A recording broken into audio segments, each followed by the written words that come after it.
পরদিন সকালবেলাতেই তুষারের ছোট ভাই হিমেল আর তার বউ অন্তরা এসে হাজির। নিদ্রা ভেঙেছে মাত্র। নিজের রুম থেকে বের হবে ঠিক তখনই দরজার গোড়ায় অন্তরা এসে দাঁড়ালো। বিদ্রুপের গলায় বলল, আমরা সুখবর পাচ্ছি কবে? নিদ্রা মাথা নত করে প্রস্থান করল। অন্তরার দুটো ছেলে। প্রথম ছেলে হওয়ার পর থেকে নিদ্রাকে অপদস্থ করে কথা বলতে ভুল হয় না তার। রান্নাঘরে ঢোকার সময় আর চোখে শাশুড়ি ঘরের দিকে তাকায় সে। হিমেল আর তার শাশুড়ি মিলে জটিল কোনো আলোচনায় মত্ত। সে আলোচনার মেইন পয়েন্ট যে নিদ্রাই, এটা খুব ভালো করেই বুঝতে পারে ও। নিদ্রা বুক ছিঁড়ে এক মন সমান ভারী দীর্ঘশ্বাস পিছলে পড়ে বুকের পারে। এরপর সমস্ত ভাবনা ছেড়ে সে সকালের নাস্তা বানানোতে ব্যস্ত হয়ে পড়ে। মা, আমি বলছি কি, তুমি ওদের কথা বাদ দাও। যারা আমাদের কথা ভাবে না, যাদের ভালো বললেও দোষ, তাদের নিয়ে কথা না বাড়ানোই শ্রেয় নয় কি?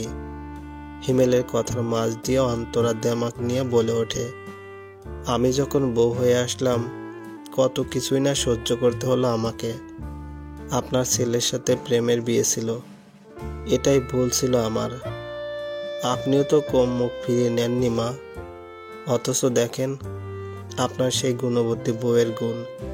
শুনেন আম্মা, খালি সংসার সামলানোর গুণ থাকলেই চলে না, বাচ্চা জন্ম দেওয়ার গুণটাও থাকতে হয়। তুমি আবার পুরনো কথা কেন টানছো অন্তু? টানা উচিত নয় কি? আমার সাথে যেসব হয়েছে সেসব কি চাইলে ভোলা যায়? আফিয়া খান ছোট্ট করে নিঃশ্বাস ফেলেন, দুর্বল গলায় বললেন, বাঁচবো আর কদিন বউ, মাফ করে দিও। নকল সোনার চাকচিক্যে আসল হীরাই চিনতে পারেনি। অন্তরা বিশ্বজয়ের হাসি দিল। হিমেল আর সে একে অপরকে ভালোবেসে বিয়ে করেছিল। হিমেল যখন বিয়ে করে অন্তরাকে নিয়ে ঘরে ঢুকলো, আফিয়া খান ঝাঁটা দিয়ে পিটিয়েছিলেন হিমেলকে। তারপর বউ সমেত বাড়ি থেকে বের করে দিয়েছিলেন। 3 মাস ওরা বাহিরেই আলাদা রুম নিয়েছিল। এরপর সবার কথায় ওদের ঘরে তুলে নিলেও অন্তরার উপর কম অত্যাচার করেননি আফিয়া খান। যখন তখন খাটিয়েছেন, যা মুখে এসেছে তাই বলে গেছেন। বহুত রাত অন্তরা হিমেলের বুকে মুখ লুকিয়ে কেঁদেছে। শেষমেশ এসব যন্ত্রণা সইতে না পেরে আবার আলাদা হয়ে গিয়েছিল ওরা। কিন্তু হ্যাঁ, অন্তরার সাথে কখনো একটু টুকাটুকি লাগেনি নিদ্রার। নিদ্রা বড় ভাবি হলেও আচরণ করেছে বড় বোনের মতো। সব কাজ শিখিয়ে দিয়েছে, দেখিয়ে দিয়েছে, বুঝিয়েছে সংসার করতে হলে কত ত্যাগকে স্বীকার করতে হয়। অন্তরাটাও ভাবি বলে জান দিত এক সময়, কিন্তু এখন বাচ্চা হওয়ার পর থেকে অন্তরাটাও কেমন জানি পাল্টে গেছে। তুষার রুমের মুখে এসে দাঁড়াতেই আফিয়া খান প্রসঙ্গ পাল্টান দ্রুত, তোরা একা এলি, নাতিদের নিয়ে আসলি না? অয়ন অতুল আছে কেমন? জবাব দিল হিমেল, ভালো আছে, ওরা ঘুমোচ্ছিল, তাই আর ডাকিনি ওদের। আমরাও ফিরে যাব তাড়াতাড়ি। তাছাড়া বাসায় কাজের মেয়েটা আছেই তো, কতদিন দেখি না ওদের। আজকে চলো তাহলে, কদিন থেকেও আসবে, দেখেও আসবে। আফিয়া খান খুশি মনে হ্যাঁ বলতে যাচ্ছিলেন, তার আগেই অন্তরা বলল, ওদের পরীক্ষা সামনে, এখন গেলে আর পড়তেই চাইবে না, এক্সাম খারাপ হবে। আপনি বরং ওদের এক্সাম শেষে যায়েন। আফিয়া খান কিছু বললেন না। তুষার রুমে না ঢুকে রান্নাঘরের দিকে পা বাড়ালো। নিদ্রার নাস্তা বানানো প্রায় শেষের পথে। সে থালা বাসন মাজছিল। তুষার গিয়ে প্রশ্ন করল, কোনো হেল্প করতে পারি ম্যাডাম? নিদ্রা তুষারের দিকে না তাকিয়ে জবাব দিল, না স্যার, আপনার হেল্পের দরকার নেই। হেল্প করতে চাওয়ার জন্য আপনাকে ধন্যবাদ। কি নাস্তা? নুডলস আর আব্বা আম্মার জন্য চা পাউরুটি, শর্টকাট। বেশ ভালো, আমি মুখ ধুয়ে আসি। আচ্ছা। ডাইনিং টেবিলে খাবার সাজিয়ে ফেলে নিদ্রা। পরিশ্রমের ফলে তার কপালে মুক্তোর দানার মতো বিন্দু বিন্দু ঘাম ফোটে এসে জমা হয়েছে। তুষার এক দণ্ড সময় নিয়ে সেগুলো দেখে। মায়ের রুমের দিকে পা বাড়ালো। হিমেল, অন্তরা, আফিয়া কিছু একটা নিয়ে চাপা স্বরে আলোচনা করছিলেন। তুষারের আগমন দেখে তাদের সবার ফুসুর ফাসুর বন্ধ হয়ে গেল। ব্যাপারটা তুষার ভালো মতোই বুঝলো, কিন্তু এ বিষয়ে কথা বলল না একটিও। ঠান্ডা গলায় শুধু বলল, আম্মা আব্বা খেতে আসেন। আয় হিমেল, তোরাও আয়। নিদ্রা খাবার দিয়েছে টেবিলে। অন্তরা মুডি গলায় বলল, বাসায় গিয়ে খেয়ে নেব আমরা। কেন, আমার এখানে খেলে কি মুখ পচে যাবে নাকি? কথা শেষে তুষার হাসে, যেন জোকস বলেছে সে। আসলে এটি যে সূক্ষ্ম অপমান অন্তরা বুঝল। তার মুখটা থমথমে হয়ে গেল। তুষার তারা লাগানো কণ্ঠে বলে, আসো, খেতে আসো সবাই। তারপর নিজেই ধরে ধরে তার বাবাকে নিয়ে গেলেন ডাইনিং রুমে। অন্তরা চাপা জিদ করল। হিমেলকে ফিসফিস করে বলল, আমি খাবো না হিমেল। হিমেলও অন্তরার মতো ফিসফিসিয়ে বলল, চুপচাপ খাও, ঝামেলা বাঁধিও না। ভাই যে কিরকম রাগী তুমি খুব ভালো করে জানো। এই কথার পর অন্তরা আর কিছু বলার সাহস পেল না। একবার সে তার ভাসুরের রাগ সম্পর্কে অবহিত হয়েছিল, সেবার প্রথম আর সেবারই শেষ। আর ও ধরনের রাগ সে ইহকালে দেখতে চায় না বাবু। অন্তরা চুপচাপ খাবার টেবিলে গিয়ে বসল। দু একটা টুকটাক কথা ছাড়া প্রায় বিনা বাক্য ব্যয় করেই সবাই সকালে নাস্তা খাওয়া সম্পূর্ণ করল। নিদ্রা যখন টেবিল গুছাতে ব্যস্ত, তুষার তার মায়ের রুমে ঢুকেছে তখন। হিমেলকে উদ্দেশ্য করে বলে উঠল, আজ হঠাৎ সকাল সকাল এলি যে? হিমেল আমতা আমতা করে বলল, আম্মা ডাকাইছেন। ও, জিজ্ঞাসু নেত্রে মায়ের দিকে তাকায় তুষার। আফিয়া খান মুখ গোমরা করে অন্যদিকে তাকিয়ে আছেন।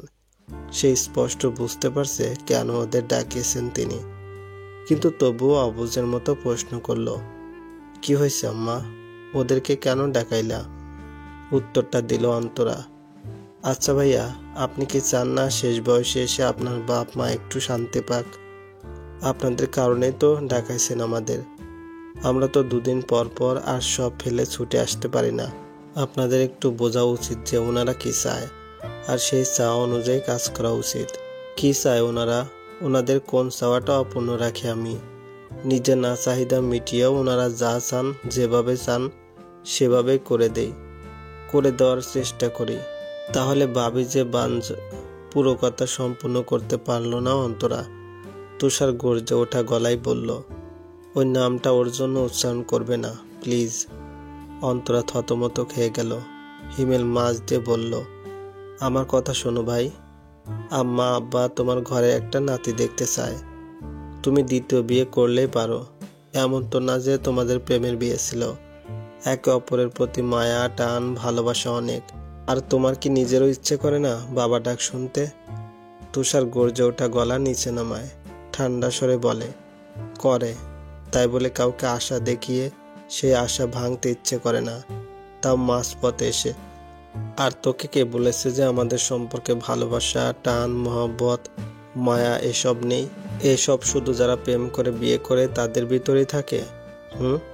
তাহলে 65% প্রেমের সম্পর্ক বিয়ে হয় যেগুলো, সেগুলো ভেঙে যায় কেন? বোঝা আমাকে। হিমল থতমত খেয়ে গেল। কথার পিঠে উত্তর দেওয়ার মতো জুৎসই কিছুই খুঁজে পেল না সে। তুষার তীক্ষ্ণ চোখে হিমেলের দিকে তাকিয়ে আছে। পরিস্থিতি হাতের বাইরে চলে যেতে পারে এই ভেবে আফিয়া খান প্রসঙ্গ বদলে ফেলেন। তোদের ফালতু কথা স্যার, আমার কথা শোন। তুই কি চাস না আমি তৃপ্তি নিয়ে মরি? চাই মা। তাহলে কেন এমন করছিস বলতো? তোর এই কাজে কি আমি মরেও শান্তি পাবো? কিন্তু মা, তোমাকে তৃপ্তি দিতে গিয়ে আমি নিজের তৃপ্তি খোয়াতে পারবো না। সরি, আমি এদিক দিয়ে একটু স্বার্থপরই হলাম।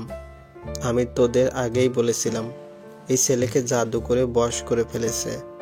আমার কথা তো শোনেনি কেউ, এবার বোঝো। আফিয়া খান বিলাপ শুরু করেন, কোন কুক্ষণে ওই মেয়েকে এ বাড়ির বউ করতে গেছিলাম। আল্লাহ, আগে জানলে কোনোদিন ওরকম কালনাগিনীটাকে নিজের পরিবারে আনতাম না, পরিবারটাকে ধ্বংসের মুখে ঠেলে দিতাম না। তুষারে বুক ছিঁড়ে দীর্ঘশ্বাস বেরোয়। সে সেকেন্ড কতক চুপ থেকে সিরিয়াস গলায় বলল, কিছু ব্যাখ্যা দেই আর আমার শেষ কথা জানিয়ে দেই। আশা করি এরপর আর এই টপিক নিয়ে কেউ কোনো কথা বলবো না। নিদ্রা আজ পরের ঘরের মেয়ে দেখেই সবাই এরকমটা চিন্তা করছো। ভাবো তো মা, আল্লাহ যদি তোমাকে একটা মেয়ে দিত আর সে যদি সেম এরকম হতো, কেমন ফিল হতো তোমার? তাকে কি তুমি স্বেচ্ছায় তার শ্বশুরবাড়ি থেকে ছাড়িয়ে আনতে, নাকি চাইতে সে স্বামীর ঘর করুক? এই অন্তরা, আজ যদি আল্লাহ তোমার ঘরে সন্তান না দিত, কি করতা? পারতা অন্য মহিলাকে বাঞ্জা বলতে? পারতা না, উল্টো নিদ্রার কষ্টটা বুঝতা। মেয়েটা ঠিক মতো খায় না, ঘুমায় না, এই চিন্তায় যে এই বুঝি তাকে ছেড়ে অন্য কাউকে নিয়ে এলাম আমি। একবার ভেবে দেখো তো, হিমেল অন্য কাউকে নিয়ে এলো বিয়ে করে, কেমন লাগবে? সহ্য হবে চোখের সামনে নিজেরই সতীন দেখে? যে যেই পরিস্থিতি পড়ে না, সে সেটার মর্ম বোঝে না। তাই তোমরা বুঝবে না মেয়েটার ভিতরে চাপানো কষ্টগুলোকে, কিন্তু আমি বুঝেছি। তাই আমার শেষ সিদ্ধান্ত, আমি আমার শেষ পর্যন্ত ওর সাথেই থাকবো, ওকে নিয়ে সংসার করব। আর এই বিষয় নিয়ে নেক্সটে যে আমার সাথে কথা বলতে আসবে, তার সাথে খুব খারাপ হয়ে যাবে, বলে দিলাম। কথা শেষ করে সঙ্গে সঙ্গে রুম ত্যাগ করলো তুষার। আফিয়া খান বিচলিত কণ্ঠে হিমেলকে বললেন, দেখলি তো, এবার বোঝ আমি কোন মহা যন্ত্রণায় আছি। হিমেল কিছু বলতে পারল না, সে পড়ে আছে ফাটা বাঁশের চিপায়। যদি তুষার বয়স ওর থেকে ছোট হতো, তবে নির্ঘাত ও তুষারকে মেরে মেরে দ্বিতীয় বিয়ে করাতো। অন্তরা মুখ বুজে থাকতে না পেরে বলেই ফেলল। বলার সময় সবাই বলে, কোনো সুন্দরী রমণীর দেখা পাক, সঙ্গ পাক, মন আপনাতেই গলে যাবে, দেখবেন। তখন এত ভাব পালাই পালাই করে পালাবে। তুষার নিজের রুমে গিয়ে দেখলো নিদ্রা স্থির চিত্রের মতো বসে আছে বিছানার উপর। সে যে সব শুনেছে সে ব্যাপারে তুষার শতভাগ নিশ্চিত।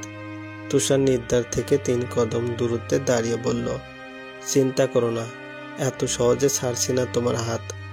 নিদ্রা একটু হাসার চেষ্টা করলো, প্রসঙ্গ পাল্টাতে বলল, আজকের শর্টকাট নাস্তা খেতে প্রবলেম হয়েছে তোমার, জানি আমি। কালকে রুটি ভাজি করে দিবনি, কাল আলু ভাজি না বানিয়ে অন্য কিছু একটা বানাই, কি বলো? তুষার মৃদু শ্বাস পেলে নিদ্রার পাশে এসে বসলো। অস্থির চিত্তে প্রশ্ন করল, তুমি অস্থির হয়ে আছো কেন? বললাম তো হাত ছাড়বো না, ভরসা করো না আমায়। নিচু গলায় নিদ্রা বলল, করি, তবে আমার। নিদ্রা থেমে গেল, গলা ঈষৎ কাঁপছে তার। তুষার উঠে দাঁড়াতে দাঁড়াতে বললে, পানি আনছি তোমার জন্য, ওয়েট। নিদ্রা তুষারকে যেতে দিল না, তার হাত ধরে বলল, আমার ভয়টা অন্য জায়গায়। এই অসুস্থ সমাজ কি আমাদের সুস্থ মতো বাঁচতে দিবে? তোমার মনোভাব যদি ওরা পাল্টেই ফেলে তখন? আমার মনোভাব পাল্টানো এত সহজ না নিদ্রা, তবে সমাজের কথা বলতে পারছি না। অন্যের পিছে কলকাঠি নাড়তে এদের খুব মজা লাগে আমি জানি। এরা আবার কথা তুলবে, ঝামেলা বাড়াবে, বাট আমাদের ইগনোর করার ক্ষমতাটাকে বাড়াতে হবে। সবচেয়ে ভয়ঙ্কর প্রাণীর হাত থেকেও বাঁচা যায় তাকে ইগনোর করার মাধ্যমে। আর এরা তো মানুষ মাত্র, মানুষের চেয়ে ভয়ঙ্কর দ্বিতীয় প্রাণী হয় না তুষার।